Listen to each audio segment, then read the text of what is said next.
Complaint थी, जिसमें 4 पुरानी कंप्लेंट थी और 10 नई कंप्लेंट थी, जिनमें से 11 का निवारण हो गया और 3 कंप्लेंट्स हैं उनको अगली मीटिंग के लिए रखा गया है। जो भी दिशा निर्देश हैं वो दे दिए गए हैं, उसमें SIT गठित कर दी गई है 2 में, और उनको टाइमलाइन दे दी गई है कि इस काम को पूरा किया जाए।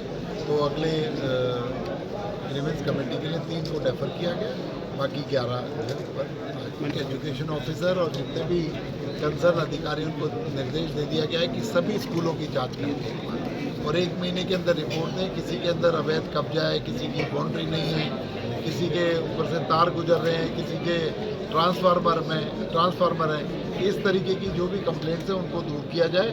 और कहीं कोई किसी तरीके की परमिशन लेनी है तो अगले महीने रिपोर्ट पेश करेंगे। उसके बाद उनकी जो भी कंसर्न विभाग है उनसे परमिशन, कहीं एस्टीमेट बनना है, कहीं और कुछ डेवलपमेंट के लिए बाउंड्री या कोई और बात होनी है तो उस पर काम करें। जो एक पर्टिकुलर गांव की जो कंप्लेंट थी कि पानी की वजह से कैंसर फैल रहा है, वो पानी के नमूने चाहे ट्यूबवेल का पानी हो चाहे रेन्यूवेल का पानी हो, उनकी जांच कर ली गई। ऐसा कोई भी उसमें अनियमितता नहीं पाई गई, कोई दिक्कत नहीं है किसी तरीके की। और कैंसर जांच के लिए जो 60-62 लोग उस गांव के सस्पिशियस लोग थे, उनका भी चेकअप हो गया, उनमें भी कोई ऐसे सिम्टम्स नहीं पाए गए। बाकी वो पानी की वजह से जो कंप्लेंट थी कि वो नहीं है।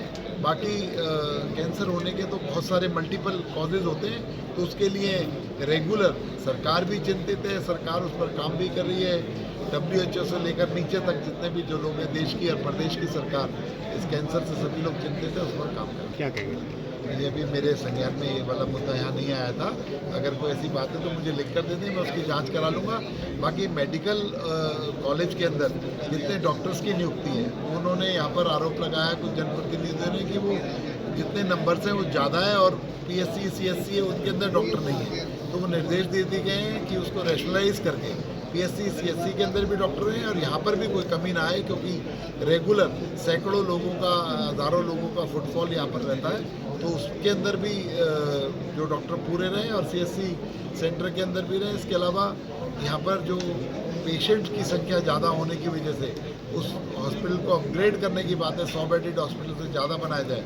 उसके लिए मैं एक बार मुख्यमंत्री जी से बात करूंगा कि किस तरीके से उस हॉस्पिटल की जो मरीजों की संख्या को बढ़ाया जा सके, बेडों की संख्या को बढ़ाया जा सके।